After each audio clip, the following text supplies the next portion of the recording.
Data Analytics 0 to Hero, Video 6, NumPy.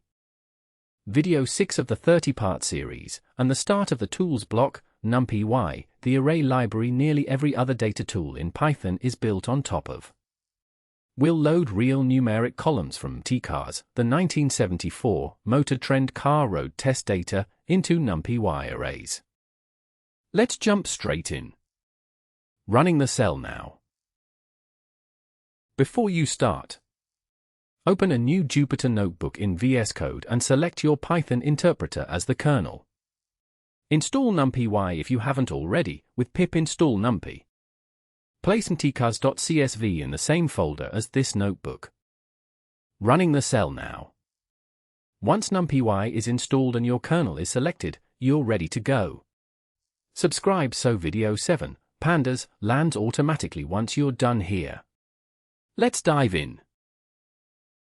A plain Python list can hold anything, but that flexibility makes it slow for math. A NumPy array holds one fixed data type, packed tightly in memory, which makes bulk numeric operations dramatically faster.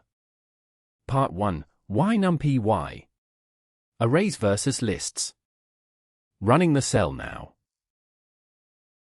The standard convention, import NumPy as NP. Real fuel efficiency values as a plain Python list. np.array converts it into a NumPy array. Printing it looks similar to a list, but notice there are no commas between values. Its type is indarray, NumPy's core data structure. Running the cell now. Here, the output shows a NumPy array created from a regular Python list of miles per gallon values. Notice how the array maintains the numerical values but is now stored as an indarray type, which allows for more efficient computations compared to a list. This demonstrates the key benefit of using NumPy arrays over lists, setting the stage for better performance and functionality in data processing. Multiplying a plain list by 2 repeats it, doubling its length, which is almost never what you want for math. Multiplying a NumPy array by 2 multiplies every element by 2, element-wise. This is called vectorization, and it's the whole point of NumPy. Running the cell now. Here we see the difference between multiplying a Python list and a NumPy array by 2. Multiplying the list repeats its elements, resulting in a longer list, while multiplying the NumPy array doubles each value element-wise. This highlights why NumPy arrays are preferred for numerical operations due to their element-wise behavior. Beyond converting a list, NumPy has several built-in functions for generating arrays directly. Part 2. Creating arrays. Running the cell now. Zeros creates an array of the given length, filled entirely with 0. Ones does the same, filled with 1. A range works like Python's range, but returns an array, a start, stop, and a step of 2 here. Linspace generates a given number of evenly spaced values between a start and stop, inclusive 5 values between 0 and 1. Printing zeros. Printing ones. Printing the arrange result. Printing the linspace result. Running the cell now. This output shows different ways to create arrays with NumPy. Zeros and ones generate arrays filled entirely with zeros or ones of length 5, respectively. The sequence array uses arrange to produce even numbers from 0 to 8 with a step of 2, while linspace creates 5 evenly spaced values between 0 and 1. Notice how each function helps quickly build arrays with specific patterns or values, which is essential for efficiently initializing data in coding.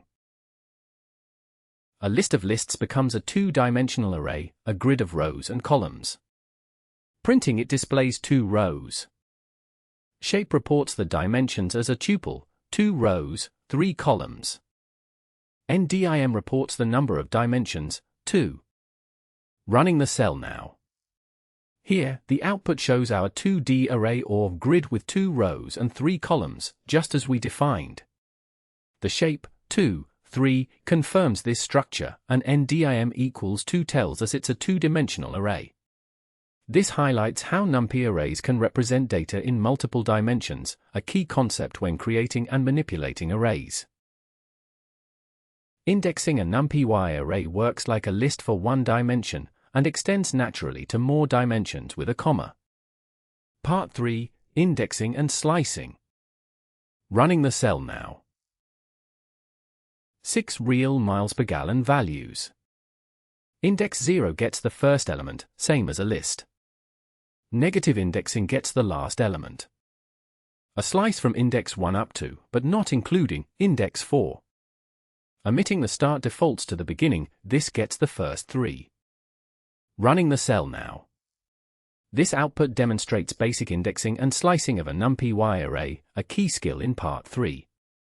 Notice how miles per gallon _a, 0, accesses the first element, miles per gallon _a, -1, the last, while slices like miles per gallon _a, 1:4, and miles per gallon _a, 3, extract continuous subsets of the array. Understanding these patterns helps efficiently select and manipulate data subsets. A small 2D grid, miles per gallon, cylinders, and displacement for 3 real cars. Row 0, column 1, comma separated, gets a single cell, 6. A colon for the row means every row, column 0 pulls out the entire first column, every miles per gallon value. Row 1, every column, pulls out one entire row. Running the cell now. Here, we see how indexing and slicing allow us to access specific parts of a NumPy array. The first line prints a single element, row 0, column 1, showing how to get an individual value. The next 2 lines demonstrate slicing, extracting all values from a single column and all values from a single row, highlighting how to isolate subsets of data efficiently. Boolean indexing, putting a condition directly inside the square brackets keeps only the elements where that condition is true. This single line replaces a full loop with an if check. Running the cell now. This output shows all values from the miles per gallon _a that are greater than 20, demonstrating Boolean indexing. Notice how the code filters the array to only include these values, highlighting how you can use conditions to select specific data points. This is a key technique for efficiently slicing arrays based on criteria. Arithmetic on arrays applies element-wise automatically, and NumPy ships built-in aggregation functions for summarizing an entire array in one call. Part 4. Vectorized math and aggregation. Running the cell now. Real car weights, in thousands of pounds, straight from T-cars. Multiplying the whole array by 1000 converts every value in one step. Printing the converted weights. Adding 50 to the whole array adds it to every element. Running the cell now. Here, the output shows the weights converted from thousands of pounds to pounds by multiplying the array by 1000, resulting in values like 2620 and 2875. Next, we add 50 to each weight, demonstrating how vectorized addition applies element-wise across the entire array efficiently. This reinforces the lesson on performing fast, element-wise vectorized math without explicit loops. 9 real miles per gallon values. Mean computes the average in one call. STD computes the standard deviation, how spread out the values are. Minute finds the smallest value. Max finds the largest. Sum adds every value together. Running the cell now. Here, we calculate key summary statistics of a NumPy array representing miles per gallon, values using vectorized functions.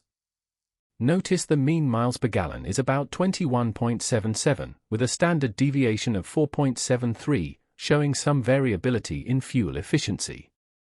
These aggregated values highlight how vectorized math enables quick and efficient analysis of numerical data without explicit loops.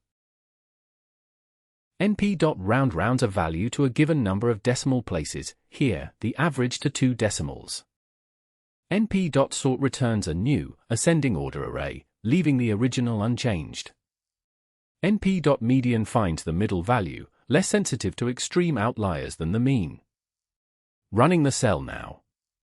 Here, we calculate key summary statistics on a numeric array. The average, mean, miles per gallon is about 21.77, showing overall fuel efficiency. Sorting the values reveals the full range from 14.3 up to 32.4 miles per gallon, giving context to variation in the data. The median miles per gallon, 21.4, highlights the middle value, reinforcing how vectorized math quickly aggregates and summarizes arrays without explicit loops. np.genFromText reads a delimited text file straight into an array, without needing pandas. It's a natural next step now that you already know how tcars.csv is structured from the file's video. Part 5. Loading a real CSV column with NumPy. Running the cell now. genFromText reads the file, delimiter is a comma, skip_header skips the column name row, and usercols picks out just column 1, miles per gallon, by position. Printing the first 5 real values. Shape confirms all 32 cars loaded as a one-dimensional array. The real average miles per gallon across all 32 cars, computed directly with NumPy. Running the cell now. Here, we successfully loaded this miles per gallon column from the CSV into a NumPy array, confirmed by the shape showing 32 entries, 1 per car. The first 5 values give a glimpse of the fuel efficiency data, and calculating the mean provides a quick summary statistic, illustrating how NumPy can efficiently handle and analyze real dataset columns. Loading the real horsepower column the same way. A boolean mask, true wherever miles per gallon is above 20. Using that mask to index horsepower gives the average horsepower of just the efficient cars. The tilde flips the mask, giving the average horsepower of the less efficient cars, for comparison. Running the cell now. This output compares the average horsepower of cars with fuel efficiency above and below 20 miles per gallon using data loaded from a CSV file. Notice how the code uses a Boolean mask to separate horsepower values, revealing that more fuel-efficient cars have significantly lower average horsepower, 88.5, compared to less efficient ones, about 192. This demonstrates how NumPy's column loading and masking can be combined to analyze real-world data trends directly. Notice how much less code that took than the plain Python loop version from the file's video. This is exactly why NumPy underpins pandas, which we cover starting next video. Reshape rearranges the same data into a different shape, as long as the total element count matches. Part 6. Reshaping arrays. Running the cell now. 12 values, 0 through 11. Printing them flat. Reshape rearranges them into 3 rows of 4 columns. Printing the reshaped grid. Passing -1 tells NumPy to figure out that dimension automatically. Here it flattens the grid straight back to 1 dimension. Running the cell now. This output demonstrates how a one-dimensional array of length 12 is reshaped into a 3x4 two-dimensional grid, and then flattened back into its original shape using reshape -1. Notice how the total number of elements stays the same while the array's shape changes, highlighting how reshape rearranges data without altering its contents, a key concept in array manipulation. We covered a lot, so let's recap. Wrap up what you learned. Why NumPy arrays beat plain lists for numeric work, fixed types and vectorized, element-wise math. Creating arrays with array, zeros, ones, a range, and linspace. Indexing and slicing, in 1 and 2 dimensions, plus Boolean masking. Aggregation functions, mean, standard deviation, minute, max, sum, sort, and median. Loading a real CSV column directly into NumPy with genFromText, and combining masks across 2 real columns. Reshaping arrays with reshape. NumPy is the engine under the hood of pandas, which is exactly where we are headed. Video 7 starts a multipart pandas block with series and data frames. Subscribe so it lands automatically. See you there. Running the cell now.